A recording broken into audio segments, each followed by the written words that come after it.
In this video, you learn how to use blues turnarounds for a great finger picking sound. Now, most people are aware that a turnaround occurs in the last two bars of a 12-bar blues form. As its name suggests, it's turning the tune back around to the start. However, a blues turnaround, the riffs that we use for these turnarounds, can be used in other areas of the blues form as well, giving you much more mileage for each turnaround you learn. Hi, this is Simon Candy from Acoustic Guitar Lessons Online.net, and in today's lesson I'm going to show you 3 ways you can use a blues turnaround across a blues form, a 12-bar blues progression. So we'll begin by looking at 3 riffs for approaching a turnaround and explain what the turnaround is, what its function is. Then we'll look at 2 other areas of the blues where we can use this turnaround. That way you're going to get a lot more mileage for each turnaround you use. We'll mix them together across the 12-bar form so you can see how you can use these to create a great finger-picking guitar blues piece. So let's get to it. So what is a turnaround? Well, it's the last 2 bars of a blues, and it's the chords essentially that set the progression up to go back to the start. So if we take a blues in E, we get an E7 chord. We might go to A in the 2nd bar, and then we're on to the E for the remaining 2 bars of the first 4. Then we go to A for 2, and back to E.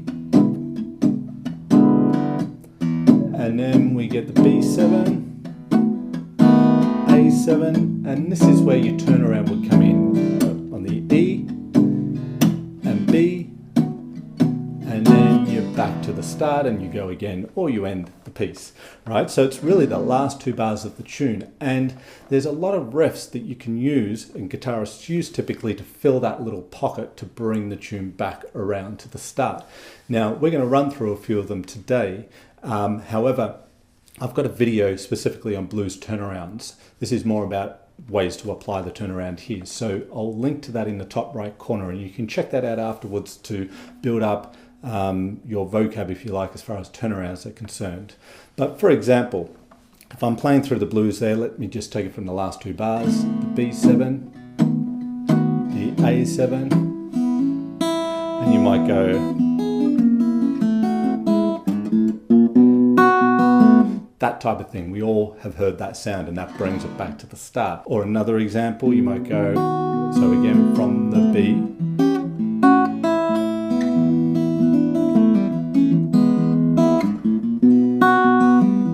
this type of thing, right? So there's endless ways that you can approach that, but you're filling the last 2 bars and you're playing these turnaround riffs to bring it back to the start of the blues. In a nutshell, that is what a turnaround is. So we've established the turnaround occurs in the last 2 bars of the blues. However, we can use it in other areas. We just need to manipulate it slightly.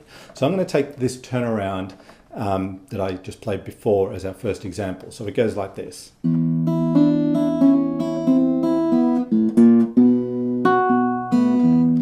Okay, that's our turnaround riff there. So on the open strings, little descending line, and then the B7, which we can approach with a little bass note connection there. I'm going to use that turnaround in bars 3 and 4 of our blues. However, bar 4 does not go to, after bar 4 we go into an A chord, not a B7. In fact, in the last 2 bars of a blues, halfway through that last bar, you typically play a B7 chord. So the turnaround goes to the B7.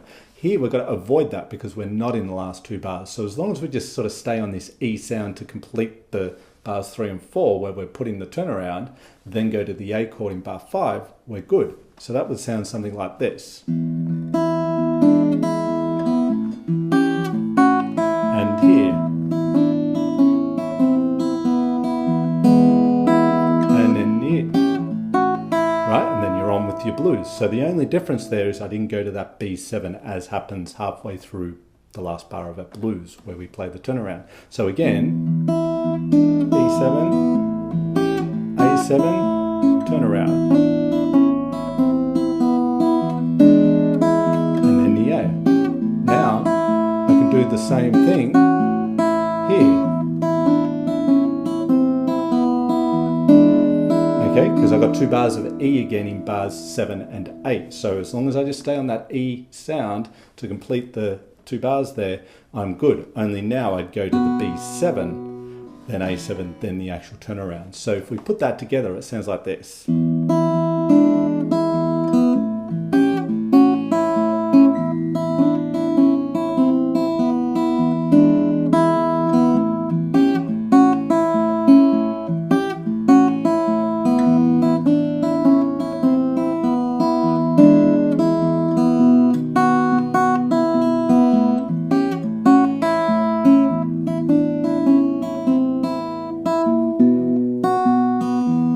Okay, so to the actual turnaround into the B7 at the end there. So you can see how you can use it to really fill out the blues and create a nice little instrumental blues form there. Let's go with another blues turnaround here and give it the same treatment. So let me play the turnaround first.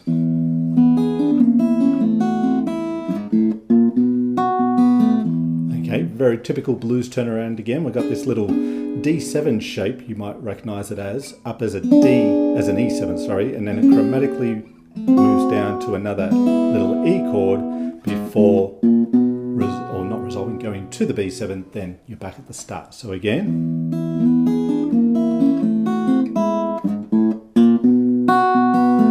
So we can give it the same treatment as we did the previous turnaround to fit in bars 3, 4, and 7 and 8, as long as it just stays on the E sound before approaching the A7 or B7 chord, depending where we are in our blues. So we would come down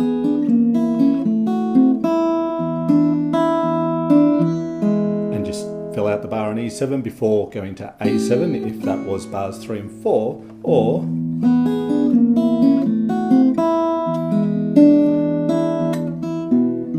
B7 if that was bars 7 and 8. So let's hear how that sounds across the form of 12 bars. Into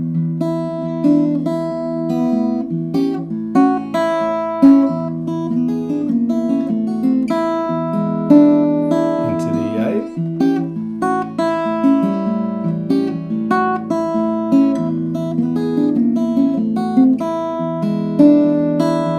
B7.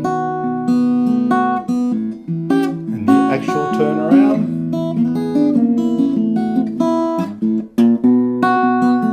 So it sounds pretty cool when you use it in other areas of the blues, and it's a different way to approach the turnaround. Now, something else you could do if you want to, jazz it up a little bit if you like, is create little, like when you're doing the turnaround at the end, notice we use little bass note connections to get to the B7. Well, we can kind of do that in other areas as well, as long as we're just staying on the E sound. So for example, I could play and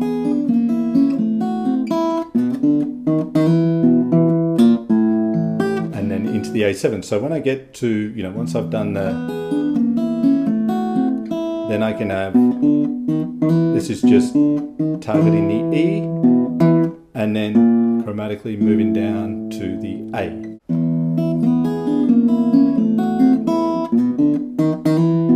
Right? And when we come here,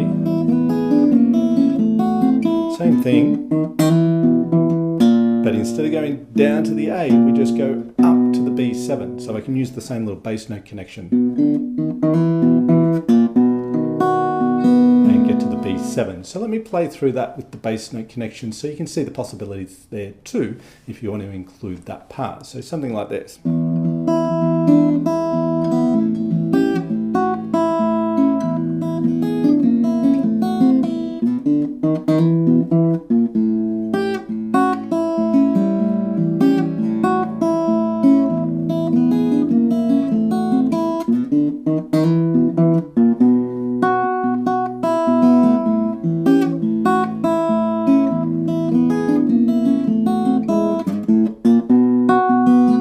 Let's look at one more turnaround here, so you've got a few to play around with. We'll give it the same treatment as the other two.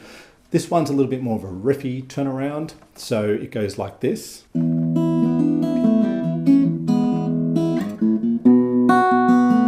Okay, so basically a bit of minor pentatonic scale stuff here, where we're sliding up into pattern 2, some open strings, resolving into the E major chord there. then the bass run. We don't have to do the bass run. You could play it like this.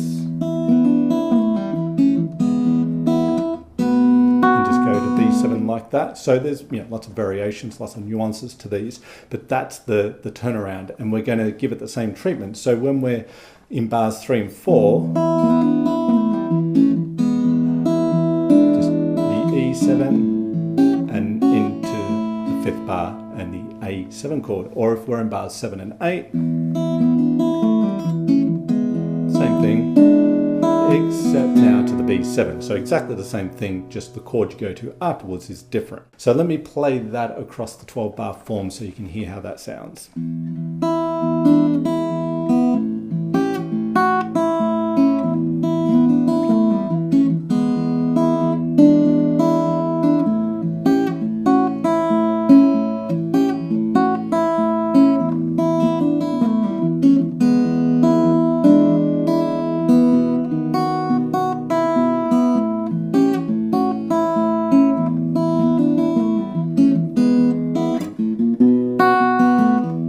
And as you could imagine, you can mix and match these across a 12 bar form however you really want.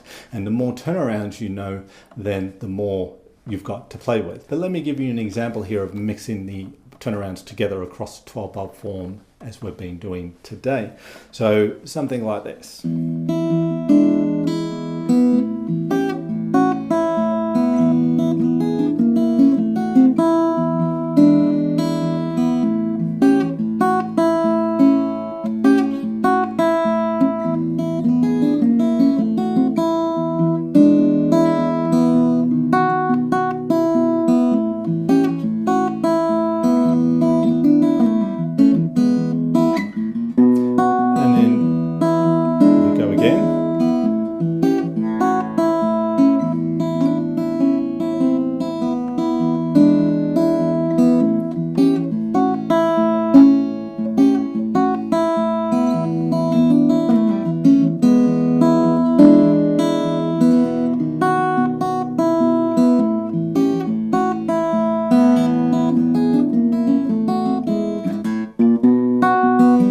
If you like this video, then you'll love this free ebook audio, How to Build Your Very Own Acoustic Guitar Fingerpicking Blues Song. In this ebook, I break the 12 bar blues down into 4 key areas, making it easy for you to understand. You then learn how to approach each one of these areas of the blues with a variety of fingerpicking riffs and licks from which to create your arrangement. The best thing is, I'm going to give you an inch and then show you how to take a mile by demonstrating how you can create variation upon variation of a fingerpicking blues song using the riffs and melodies you learn in the ebook. You can think of each riff like that of a puzzle piece. However, unlike a puzzle, there is more than one way to connect your riffs together to create a fingerpicking blues. This is the key to coming up with your own arrangements. So click the link in the description below this video and download your free ebook audio, How to Build Your Very Own Acoustic Guitar Fingerpicking Blues Song. Let me know in the comments section what acoustic guitar topics you'd like to see covered in future videos. I read all your comments, I reply to them. I love to hear from you, so don't be shy, drop me a line. If you like this video, then hit that like button, and if you haven't already, subscribe to the channel. My YouTube analytics tell me that 80% of people who watch my videos are not subscribed to the channel. If you like the videos, then subscribe to the channel. And of course, hit the all-important notification bell button, because then YouTube will tell you when I've released a new video, which will be every single week. Thank you so much for being here today. I really do appreciate it. This is Simon Candy from acousticguitarlessonsonline.net, and as always, I will look forward to seeing you in the next video.